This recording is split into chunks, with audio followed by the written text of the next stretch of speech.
They looked at the most successful men and women of the world, and they found that they had like 7, 8 things in common. And one of the things they all had in common was a routine. They are obsessed with their routine. They don't have a gap of wasted time in their routine. You know, I realized the reason why I'm so successful and the reason why I don't get in trouble like I used to when I was younger is because when I was younger, man, my schedule had so many gaps in it. The devil had like, okay, he might pray at 6, but my man is watching TV. He playing video games by 8:30. It's not that I'm sweeter than nobody. The devil can't get to me because all my time is taken up, and by the time he get to me, I'm asleep. I'm too asleep to sin.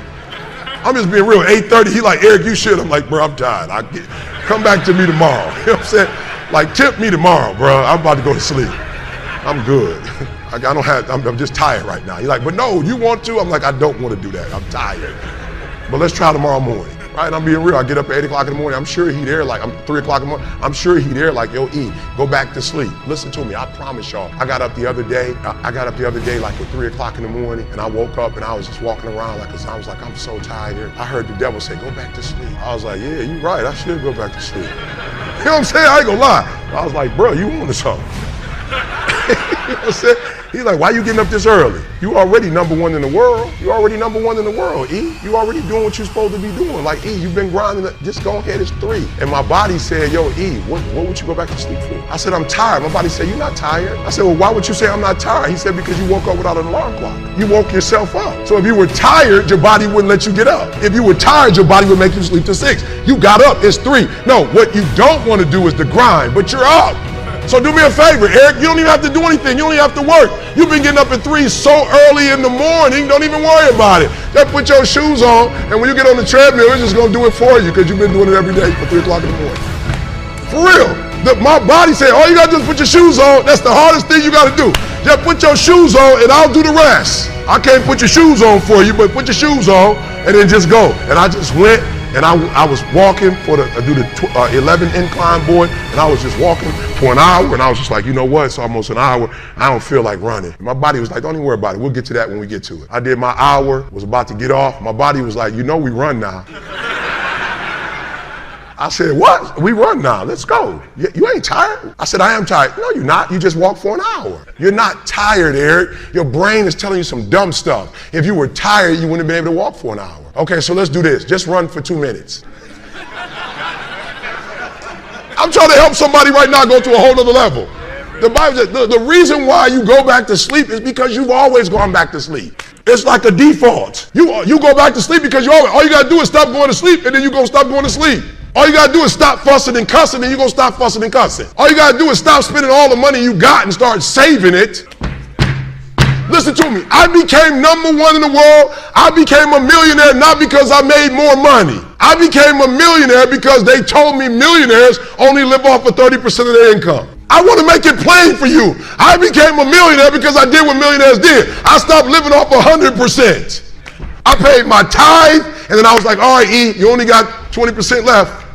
Put the rest up. So the first thing I did, listen to me, the very first thing I did to become rich, somebody said, E, to be rich, put 6 months of your earning to the side. So I was like, all right, bet. That's what the rich told me to do. So I put 6 months to the side. How long did it take? I don't remember, but I put it to the side. Then somebody was like, yo, E, you need to put 100,000 to the side. I was like, all right, 100,000. DD, we're gonna put 100,000 to the side. Then somebody was like, yo, you need to get your credit score up to 800. I was like, all right, then get my credit score up to 800. Then somebody said, ET, if you want to be Tony Robbins, there's no way you'll be able to be like those dudes when you don't have the language they have. You need to go get your master's and a PhD from a white institution. I said, what? I went to Oakwood. I went to HBCU. He was like, yeah, but you didn't learn the language of Zig Ziglar at Oakwood. So Oakwood is a phenomenal place. Oh, y'all not hearing what I'm saying. I just said something and you missed it. Now you need to go to Michigan State University. CJ, you see my master's degree anywhere? What about my PhD? Not in the office, not at church. You ain't seen it in my house? I didn't go to Michigan State to get a PhD. I went to Michigan State to learn the majority language. You can't speak in corporate when you say ambulance. It doesn't make my community inferior, but I can't. So I went to every single class, and when the teachers was talking, they thought I was just doing homework. I wasn't. I was listening to how they conjugate verbs. I was listening to how they tell stories. I was like, ooh. I peeped it out, y'all. They way more linear. You ever been to a black church before? The pastor, he all over the place. My man told 6 stories. He didn't close none of them. My man had told 6 stories, I promise you. I don't know what he's, you know what I'm saying? But in the hood, you just gotta, you finish it for him. He was like, this is what he was gonna say. But he never said it though.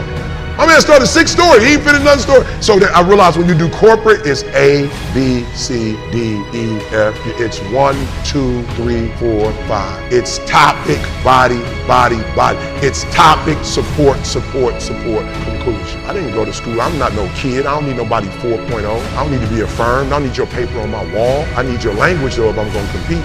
I need your rules if I'm going to compete. I need your codes if I'm going to compete. The problem with most of you is you don't have a 1% language. You got a poverty language. No, I want to help you real quick. You think Warren Buffett reading just to be reading? The majority of you are poor because you read poor stuff. You watch poor stuff. You on Instagram watching fights. For real, you just scrolling through like you ain't got a life. For real, some of y'all on Instagram, you on there for 30 minutes. If I ask you what you saw, you don't even know. You just scrolling through. That's a poverty mindset. Rich people don't waste time. They realize it's their most important commodity. They don't watch a lot of TV. They don't do a lot of entertainment. If they're not working, they're studying their craft and getting better at their craft. Oh, okay, I'm sorry. Okay, let me say it one more time. There was a language that I needed to learn. Does it mean I need to abandon the language that I learned? Absolutely not. Does it mean I need to put on a shirt and tie? Listen to me. When I do corporate, I promise you, I look like this. I probably don't look this good. Sometimes I got on shorts and a t-shirt. In corporate, why? Because I don't need to necessarily conform. They're not asking me to come to dress up. But I'm so good at what I do, they don't even require a suit. Are you hearing what I'm saying? Some of us don't want to wear a suit, but you're not on that level though. Or you want to wear a suit and act as if your suit is going to compensate for what you are inferior at. Your suit don't make your language sweet. For real, some of you wear suits because you think like you're gonna impress somebody with a suit, and you might get in the door, but sooner or later they're gonna find out who you are. So I need you to stop having the poverty mindset. So when I quit my job to be an entrepreneur, my mom was like, whoa, what are you doing? I was like, I'm quitting. My mom was like, don't you dare quit. You're gonna embarrass me. You got a wife and kids. Does YouTube have insurance? Does YouTube have a 401k? And I was like, yo, Ma, I ain't trying to be funny and I ain't trying to be disrespectful. I love you, but you can't teach me how to be a millionaire because you're not one. You come from the working class, and I'm not mad at you, Ma. We wouldn't be where we are without you, but you told me that every generation is supposed to get better. So I'll take your values, but I won't take your work ethic. Because rich people don't work, they think. The working class will never get rich. It wasn't designed. Oh, okay. Listen to me, this country became a wealthy country because they had employees they didn't have to pay. That's not like a rocket science. So when this country had to start paying people, they want to pay the least. The 3% that run the world, they're not trying. Let me tell you how I know. I'm from Detroit. We just laid off 15,000 workers, and the president of GM, she just got $22 million. We got $22 million to give one person when we laid off 15,000 people, and we took their health care that's already paid for. No disrespect to nobody, and I ain't playing no victim because I'm not a victim. Rich people don't work, they think. Poor people work. Poor people go, clock in, I make this much an hour. Rich people go, I put them to work and I make this much an hour. See, what happens is you're working for you and your family one, they got 40 of you working at one time. So they giving you 20% and then they keeping the 80% off of 15,000 people. That's enough to have $22 million. So what you have to decide is, are you gonna keep being the 99% or are you ready to be a part of the 1%? Because it doesn't make a difference where you come from, high school dropout. It doesn't make a difference where you come from, GED. It doesn't make a difference where you come from, sleeping in the abandoned building. It doesn't make a difference where you come from, a 17-year-old mom that got pregnant. It doesn't make a difference where you come from, south side of Chicago. It doesn't make a difference where you come from, pretty much raised in Detroit. It doesn't make a difference where you come from, took 12 years to get a 4-year degree. It doesn't make a difference. Well, you know what makes a difference? What makes a difference is when you become a 99% or a 1%. And when I start thinking like, acting like, and behaving like a 1%er, everything changes. Is that clear?